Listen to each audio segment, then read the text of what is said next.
sayang dan salam sejahtera untuk kita semua. Pertama-tama, saya akan memperkenalkan diri saya terlebih dahulu.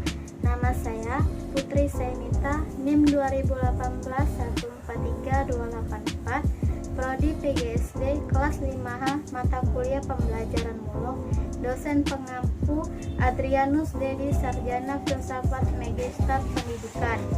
Baiklah, di sini saya akan memberitahu bahwa tema apa yang saya ambil dan subtema apa yang saya ambil. Di sini saya mengambil tema lingkungan alam dan subtema pencemaran lingkungan alam yang ada di Sumatera Selatan. Di sini saya memilih pencemaran air.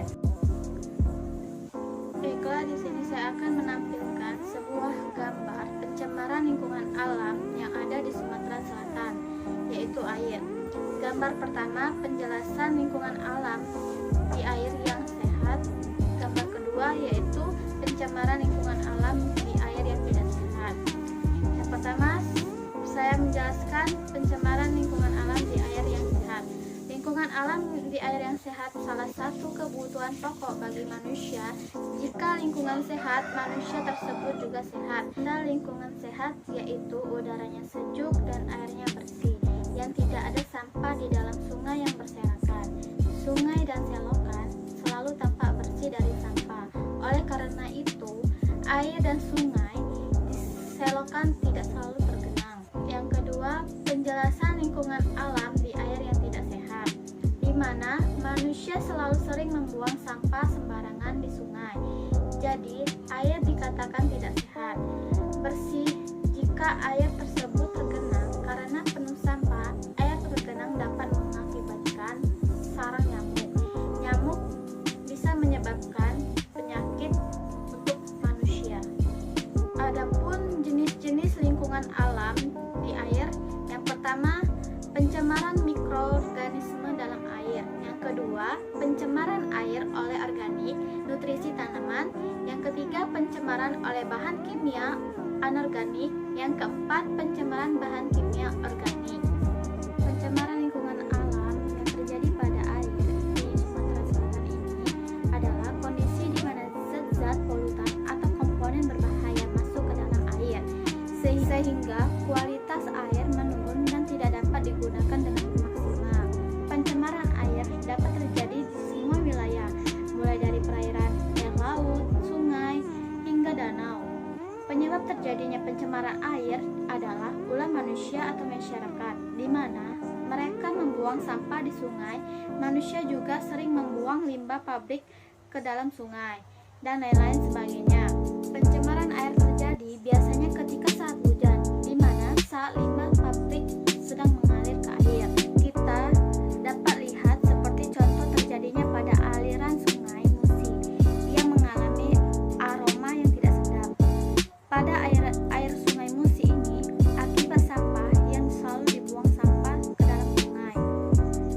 Karena air tercemar pembuangan sampah sembarangan dan limbah kimia pabrik di sungai, itulah sungai tersumbat aliran dan selokan untuk air mengalir. Pencemaran ini terjadi disebabkan masuknya makhluk hidup atau zat yang membahayakan bagi kesehatan manusia. Air dikatakan tercemar apabila kualitas airnya menurun hingga ke tingkat yang lebih membahayakan makhluk hidup, sehingga air tidak bisa digunakan sebagaimana mungkin.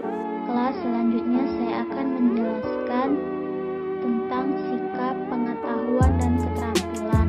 Menurut saya, dalam pencemaran lingkungan alam di Sumatera Selatan ini terdapat dalam 3 nilai, yaitu nilai sikap, nilai pengetahuan, dan nilai keterampilan. Yang pertama, saya akan menjelaskan nilai sikap. Bagaimana sikap cara menjaga lingkungan alam yang tercemar di Indonesia, terutama di Sumatera Selatan, yang dapat dimaknai oleh anak SD adalah peduli lingkungan sekitar, mandiri, dan bertanggung jawab. Yang kedua, nilai keterampilan. Keterampilan yang bisa diambil oleh anak SD adalah bagaimana cara mengurangi pencemaran alam di Sumatera Selatan. Yang pertama, anak-anak bisa membuang sampah pada tempatnya. Yang kedua, melakukan penghijauan dan penanaman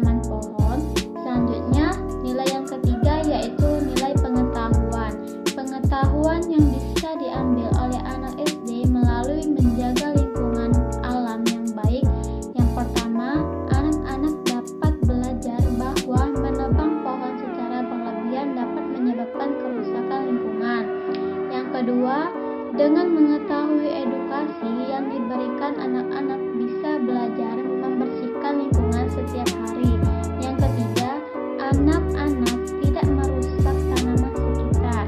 Yang keempat, tidak membuang bahan kimia ke dalam sungai. Kesimpulannya yaitu pencemaran air yang ada di lingkungan alam adalah tercemarnya air oleh zat-zat polutan seperti asap, larutan kimia, sampah, dan lain sebagainya. Pencemaran air juga merupakan masalah yang sangat serius dan memerlukan kerjasama semua pihak untuk menangani masalah ini supaya kita mendapatkan sumber air yang bersih dan dapat hidup dalam persekitaran yang tiada pencemaran air.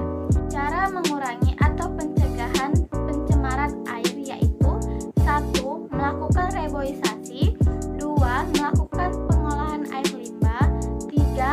Menjaga kualitas air laut, 4. Memakai deterjen ramah lingkungan, 5. Menjaga kompas dan pupuk organik.